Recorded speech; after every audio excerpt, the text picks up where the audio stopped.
नाथ मोए तेरो ही सहारो है।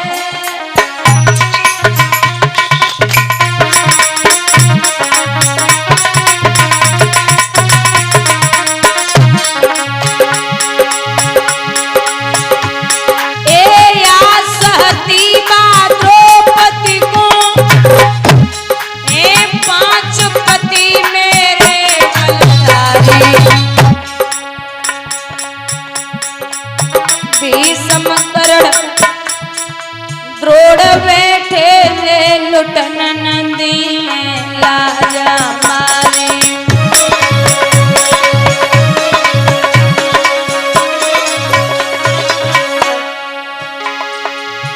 आस छूट गई दुनिया की तब बनवारी की आस लगाई। दादा खेच ले बलद समन के और तीनों अंबर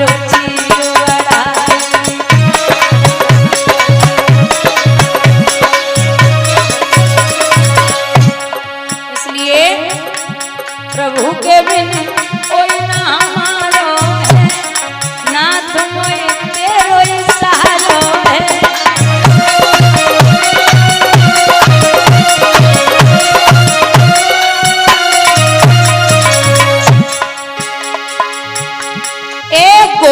घमंड दो गजको 27 पूत और 30 मेरे नाती।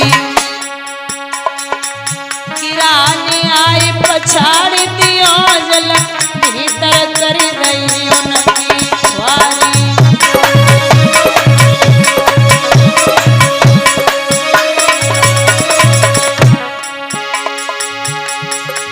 जोवरी सूड़ी रही ऊपर तब न हरिसों ढेर लगाई। गिरा को आए पछाड़ दियो गजपति के दीने मन छुटाई।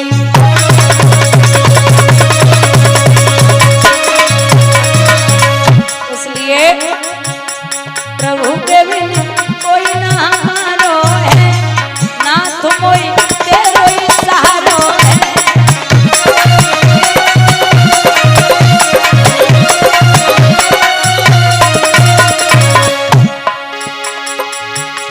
प्रहलाद को आस हती मन में मोय चाहती बहुत मेरी मातारी। जहर दियो जब बेटा को तब मन में दुखित भये तिवारी।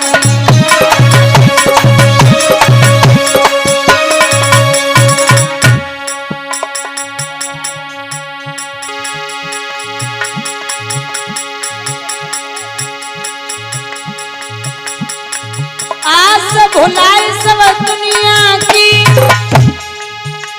तब माया पति की आस लगाई।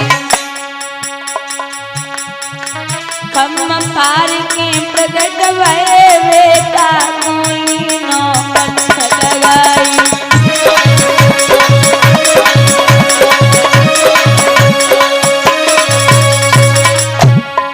ए भैया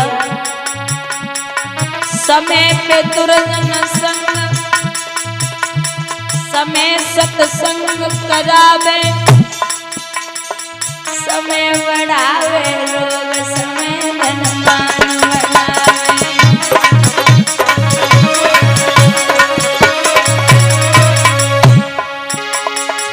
समय बढ़ावे रोग समय धनवान बनावे। समय पे होवे मिलन समय बिछुड़न करवावे।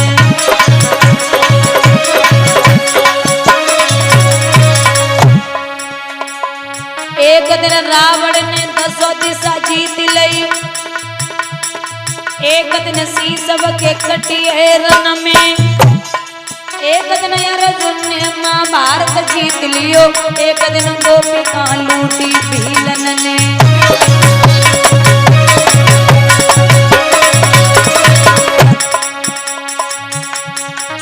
समय समय की बात समय को परखत ज्ञानी।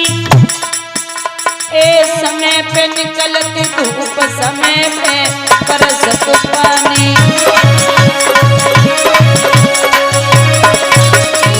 हो तो पूत में नंद बाबा को, हो तो पूत में नंद बाबा को, तेरो सुतन कहे हो सुन मैया मोरी। माँ मैं तेरा बेटा नहीं हूं, ऐसी पूरी व्रज में खबर फैला दूंगा।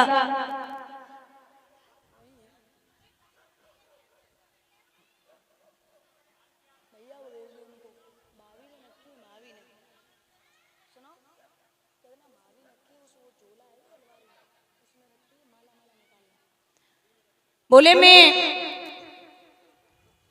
पूरे ब्रज में खबर दे दूंगा कि मैं तेरा बेटा नहीं हूं। सोई मैया ने छाती से लगा लियो लाला आगे आओ बात सुन मोरी, बलदेव न जनेओ सुन मैया मोरी।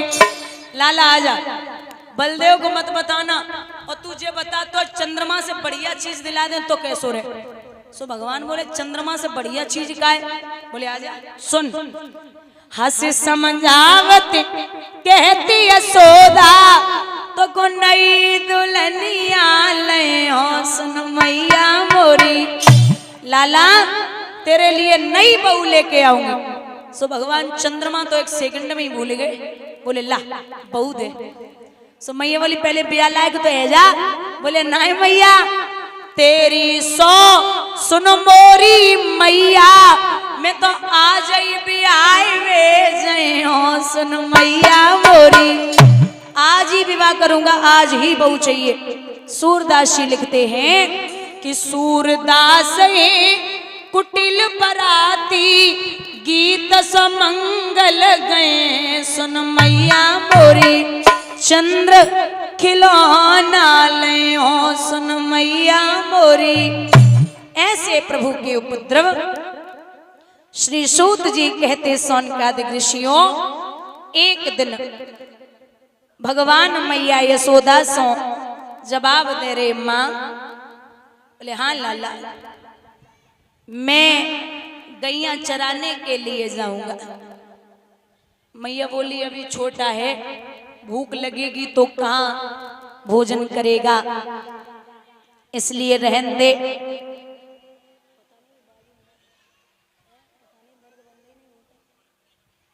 तो भगवान गाय चराने के लिए पहुंचे। वहां पर ग्वाल बालों को नहीं, भगवान ने ध्यान नहीं दिया। ग्वाल बाल भगवान के सामने हाथ जोड़े खड़े और जवाब दे रहे हैं नाथ भूख लगी है। प्रभु बोले जाओ यहां से कुछ दूरी पर ब्राह्मण देवता स्वर्ग की कामना में यज्ञ कर रहे हैं, तुम उनसे भोजन मांग के आओ। सभी ग्वाल बाल भोजन जब लेने के लिए पहुंचे तो ब्राह्मण हवन पूजा पाठ में लगे थे स्वर्ग की कामना में। ग्वाल वालों ने कहा कि प्रभु हमें भोजन चाहिए। ग्वाल वालों से पूछा कौन हो? बोले मुझे कृष्ण ने भेजा है। जवाब दियो अरे हीर गंवारो, कभी दर्पण में अपना मुख देखा है?